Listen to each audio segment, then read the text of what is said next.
On a remote trip to Royale, Michigan, I was in for more than just an ordinary adventure. Royale, a secluded island surrounded by Lake Superior, is filled with forests and wildlife, far from typical tourist destinations.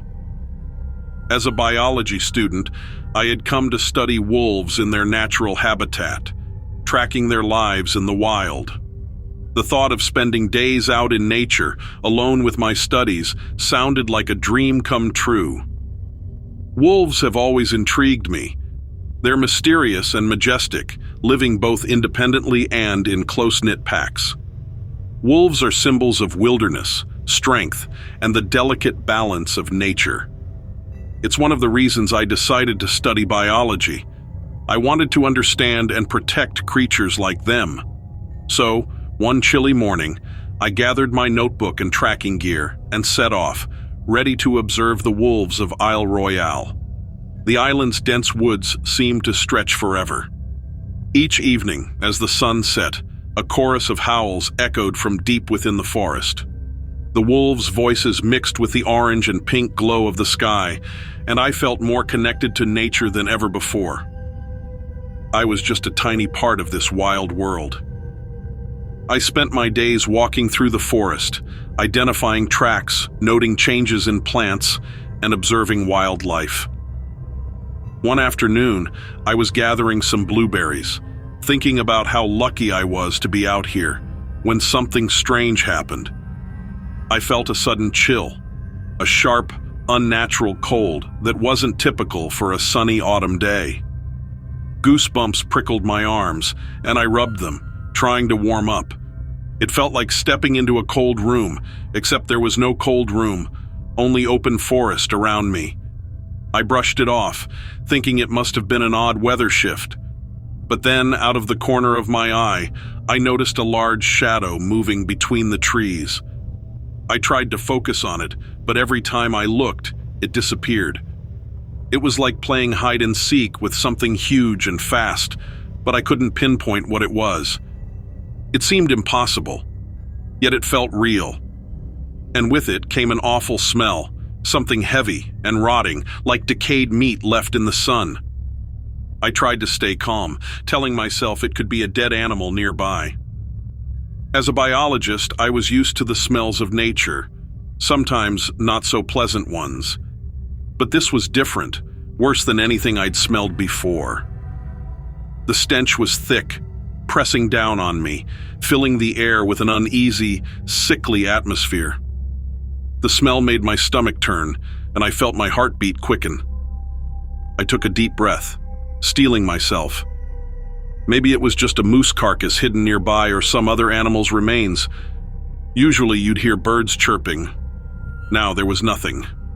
The silence pressed down on me, amplifying the strange events around me. My nerves on edge, I turned slowly, half expecting to see a bear or a large wolf. But when I looked, there was nothing there, just trees and shadows. The absence of sound made it feel like the island itself was watching. I knew something wasn't right, but my scientific mind tried to brush it off as coincidence. I told myself to stay grounded, to think logically. After all, I was here to study wolves, not be spooked by shadows. But the more I tried to reason with myself, the stranger it felt.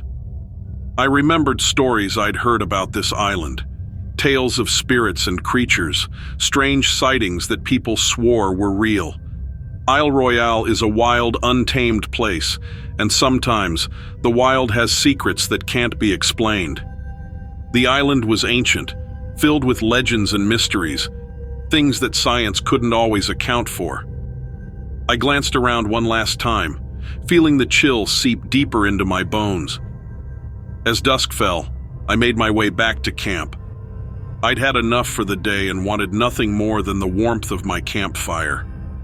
Sitting beside the flames that evening, I tried to shake off the feeling of dread, but the memory of that cold, the stench, and the shadow lingered.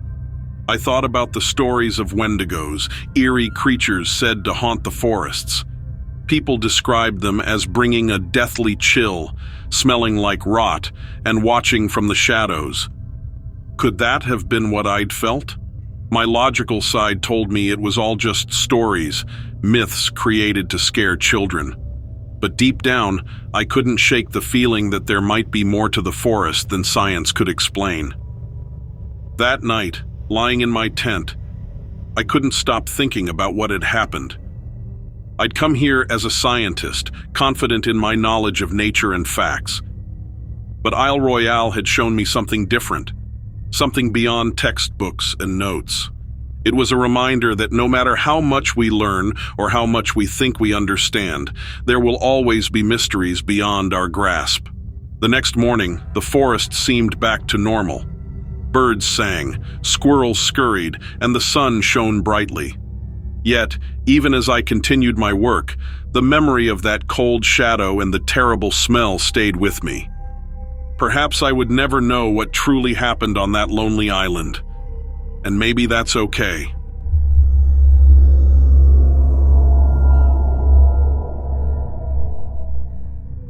In a quiet, swampy corner of Georgia, near the Okefenokee Swamp, a curious scientist named Theo was on an adventure.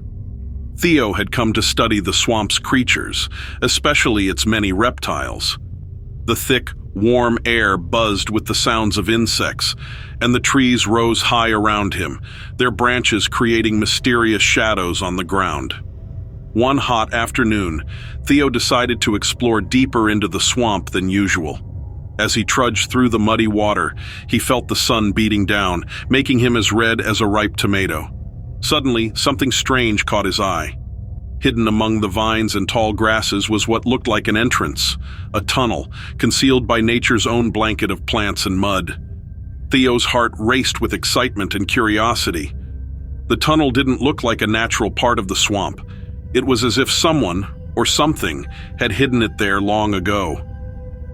Without thinking twice, Theo took a deep breath and stepped into the tunnel, leaving the bright sun behind him. The tunnel was dark, damp, and winding, and each step Theo took echoed against the stone walls. It was like walking into the mouth of a great snake, twisting and turning.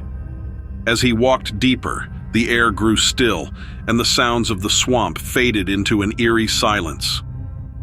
Just when he thought the tunnel would lead nowhere, he stumbled into an open space, a hidden chamber deep beneath the swamp. Theo looked around, his mouth open in awe. This wasn't an ordinary cave. Strange symbols covered the walls, carved deep into the stone. There were pictures of creatures that looked like lizards and snakes, but with a twist. These were creatures he had never seen before. Some had wings, others had multiple tails, and some looked like they wore armor made of scales. The walls told a story, but it was a story he could only begin to guess. He wandered around the chamber, running his fingers over the carvings, trying to imagine who or what had made them. The air was heavy and quiet, and Theo felt as if he were being watched. He turned slowly, and there, standing in the shadows, was a creature he had only read about in legends. The creature looked somewhat like a lizard, but it was standing on two legs. It had bright golden eyes that sparkled in the dim light, and it stared at him with a calm, curious expression. Theo's heart pounded as he and the creature regarded each other in silence. The creature didn't seem afraid, nor did it look ready to attack. Instead, it simply tilted its head as if it were as curious about Theo as he was about it. Theo gathered his courage and took a small step forward. "Hello," he whispered, feeling silly for talking to a creature he didn't even know could understand him. To his surprise, the creature slowly raised its hand, if you could call it that, and placed it over its heart. It was a gesture that seemed kind, almost friendly. Theo couldn't believe his eyes. This wasn't just an animal from the swamp. It was something different, something ancient and wise. He felt as if he were peering into the past, into a world humans had long forgotten. After a few silent moments, the creature turned and disappeared into another tunnel, leaving Theo alone in the chamber. He wanted to follow, but decided against it. This was the creature's world, not his. Instead, he took one last look around, realizing that he had uncovered something incredible, a secret hidden beneath the swamp for centuries. As he made his way back through the tunnel, the swamp's familiar sounds began to fill his ears once more. Birds chirped, frogs croaked, and the sun shone bright, warming his face.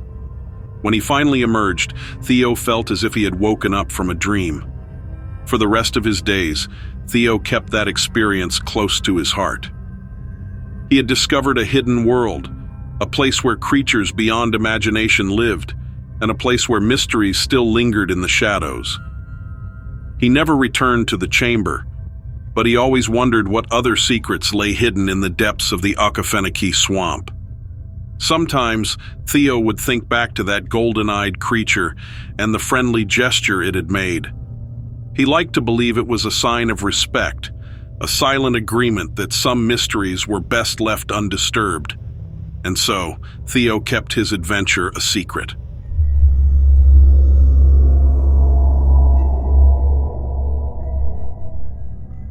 I returned home to Portland, Maine, after a whirlwind trip to Las Vegas. Never had I felt more relieved to leave a city behind. The bright lights and endless noise were fun for a while, but I couldn't shake an eerie experience I had one night in my hotel room. Las Vegas was all about sunshine and excitement, so I wasn't expecting anything weird to happen. I'd been sent for a 3-day work event, and I welcomed the change of scenery. After all, winter was setting in back in Maine, and I figured I'd make the most of the trip with a little warm weather and fun. The first evening, I was thrilled to unwind with a welcome gathering hosted by the event organizers. It was held in a lavish ballroom converted into a cozy cocktail bar, complete with jazz music and soft lighting. Maybe I went a bit overboard with the cocktails, because by the time I got back to my room, I was more than ready to crash. I barely managed to kick off my shoes before collapsing onto the bed. Around 3 a.m., I stirred awake, feeling as if someone, or something, was watching me. A strange, uncomfortable sensation filled the room, but I brushed it off as a bad reaction to the cocktails and jet lag. I was alone in the room, and the door was double locked. With a shaky sigh, I turned to face the wall, hoping to drift back to sleep. But then I heard it, a slow, rhythmic scraping sound. It was faint, like something brushing against metal, but enough to send chills down my spine. I looked toward the end of the bed and froze. A shadowy figure, hunched and twisted, stood there, just watching. It had sunken eyes that seemed to glow faintly in the dim light from the hallway outside. "What? What do you want?" I whispered, barely able to breathe. The creature didn't respond. It just tilted its head and made this unsettling clicking noise, like it was trying to communicate in some strange way. I tried to move back, but I was already pressed against the headboard. I don't know what possessed me, but I managed to grab my phone from the bedside table, hoping the screen's brightness might somehow scare it off. The sudden light didn't faze it at all. It kept staring, its mouth slowly parting to reveal rows of jagged teeth. Then it clicked again, louder this time, like an old broken clock ticking away. Just as I was beginning to think there was no way out, my phone started to ring. It was Ben, my co-worker, an occasional prankster, calling at this ungodly hour. I had set a distinct ringtone for him, an annoying, honking sound. As the ringtone echoed through the room, the creature flinched, its head snapping towards the noise. It didn't like the sound. The honking continued, and to my amazement, the creature began to back away, retreating into the darkness until it was out of sight. After Ben's call ended, I didn't sleep a wink. I spent the rest of the night sitting on the bed with the phone in my hand, ready to play the ringtone if the creature returned. When morning finally arrived, I convinced myself that it had all been a bad dream, a figment of my imagination. The next day was packed with meetings and presentations. I tried to shake off the memory, telling myself it was a one-time, weird hallucination. But when I returned to my room that night, a sense of dread filled me. I was exhausted, but sleep was the last thing on my mind. I set my phone on the nightstand, ready with Ben's ringtone, and left the bedside lamp on for good measure. Around 3 a.m., as if on cue, I woke to that same feeling of being watched. I sat up, and there it was again, standing at the end of my bed, clicking softly as it inched closer. This time I didn't bother to speak. I fumbled for my phone and played the honking ringtone as loud as it would go. The creature hissed, recoiling like it was in pain. As it stumbled back, I grabbed a flashlight from my bag and pointed it at the thing. The beam of light revealed sickly, translucent skin stretched over its frame, with blue veins running underneath. Its eyes glowed like empty pits, reflecting the light in a way that made it look even more unnatural. For a split second, we locked eyes, and I felt a surge of panic unlike anything I'd ever known. I switched on every light in the room, and finally, the creature slinked back into the shadows, disappearing as though it had never been there at all. That was enough for me. I threw my things together, barely caring that it was the middle of the night, and made my way down to the front desk. The clerk gave me an odd look when I requested a room change but didn't ask questions. I was grateful for that. I spent the last night of my trip in a different wing of the hotel, and although I couldn't shake the feeling of eyes watching me, the creature didn't reappear. The next day, I boarded an early flight back to Portland, determined to leave the entire experience behind. Yet, as I sat on the plane, the clicking noise echoed in my head, making me wonder if it was truly over. Back home, I shared my story with a few friends, hoping they'd laugh it off. But one friend, a paranormal enthusiast, told me about similar sightings. Dark, unnatural creatures appearing in strange places, haunting their victims for a night or two before vanishing. I hope I never have to face that thing again. But even now, sometimes late at night, I still hear that faint clicking sound, and I can't help but wonder if it ever really left.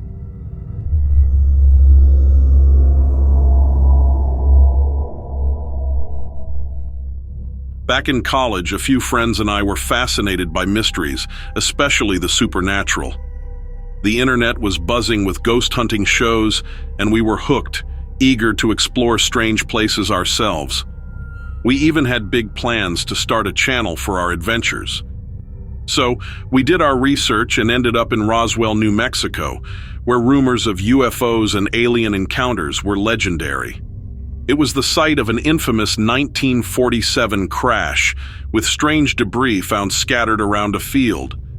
We hoped to find something out of the ordinary, maybe even something others had missed. Armed with metal detectors, a video camera, and a thermal scanner, we set up a temporary base in a local hotel. I was in charge of filming while Mary and Brett handled the equipment. We chose to wait until nightfall. There was something thrilling about exploring under the cover of darkness. About an hour into our search, Mary's metal detector started to beep. Excited, Brett quickly grabbed a small shovel and started digging. After a few inches, nothing surfaced, but the detector kept signaling there was something below.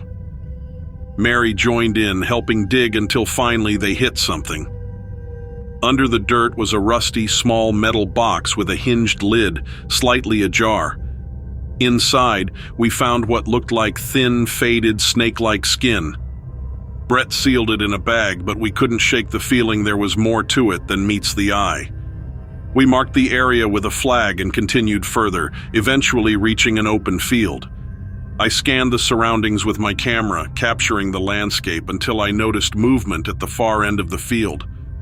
I alerted the others, and we started walking toward it when, suddenly, my camera began to glitch. It had worked fine until then, so I was annoyed but not too surprised, given it was a bit outdated. As I tried to fix it, we all heard something, a shuffling sound coming from the darkness ahead. Under the moonlight, a figure slowly emerged, barely visible but unmistakably approaching us. It was small, about the height of a child. Thinking it might be a lost kid, I started moving forward. But just as I got close enough to see it more clearly, a piercing sound filled the air, so loud it felt like it split my skull. My knees gave way, and I dropped, clutching my ears. Mary and Brett were on the ground too, writhing in pain from the unbearable noise. My vision blurred, but through the haze, I saw the figure stoop and grab the bag with the strange skin we'd collected. The smell was overpowering, sour, metallic, and completely unnatural. Then, everything went black. I woke up on the cold ground, gasping for air. Mary and Brett were beside me, slowly coming to. My head throbbed, and my ears were still ringing. Dazed, we stumbled to our feet, and I looked around for any sign of the figure. It was gone, as if it had vanished into thin air. Even stranger, the spot we dug earlier was undisturbed. The dirt lay flat as if it hadn't been touched. But the red flag we'd planted still stood there. Back at the hotel, we were shaken and silent. The next morning, I was desperate to make sense of it all. But when I brought it up with Mary and Brett, they looked at me like I was crazy. They insisted we'd spent the whole night at the hotel. I could hardly believe it. I raced to check my camera, hoping for proof, but the footage was completely blank, except for a short, eerie 10-second clip showing me dropping to my knees before the sound cut out. I knew what I'd seen. The memory was vivid and haunting, but with no proof and my friends' denials, I began to wonder if I'd imagined it all. Still, to this day, I know it wasn't a dream. I had encountered something unexplainable, and though I couldn't prove it, I could never forget it.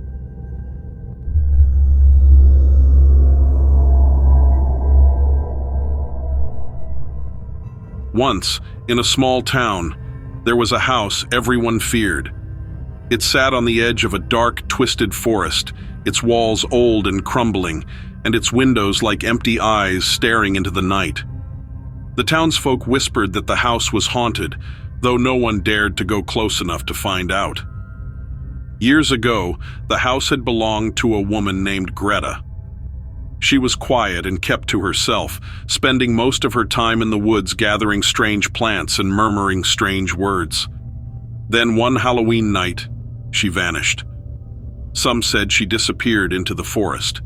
Others claimed they saw her shadow still moving in the house.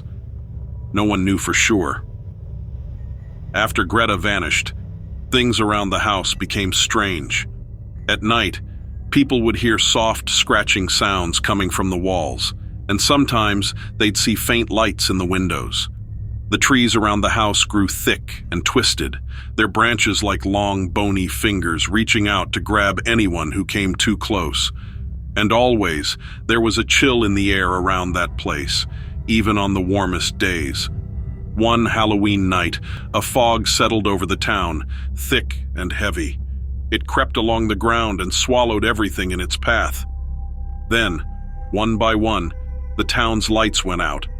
First, the street lights, then the houses, until only the moonlight remained, casting long, eerie shadows.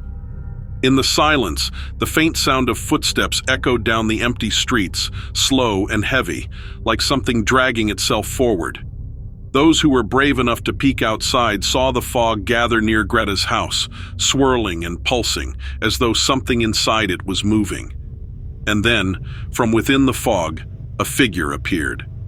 It was tall and thin, its face hidden beneath a dark hood, and it moved with an unnatural grace, gliding toward the town. Wherever the figure went, lights flickered and went out, leaving only darkness behind. Doors creaked open on their own, and the scratching sound grew louder, like claws raking against wood. It was as if Greta herself had returned, bringing the forest with her. The figure drifted from house to house, pausing outside each one as though searching for something or someone. People hid under their beds, holding their breath, hoping it wouldn't find them. But it seemed to know, as if it could sense the fear in the air.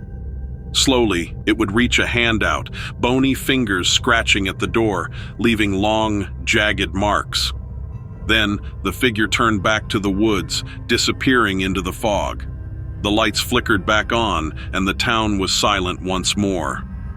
But the next morning, the townsfolk noticed something strange. Each house it had visited had one thing missing: an old photograph, a piece of jewelry, a small treasured item that had vanished overnight. And on each doorstep, they found a single withered flower from the dark forest, tied with a strand of hair, as if to remind them that Greta, and whatever haunted her house, would always be watching, waiting for the next Halloween night to come again.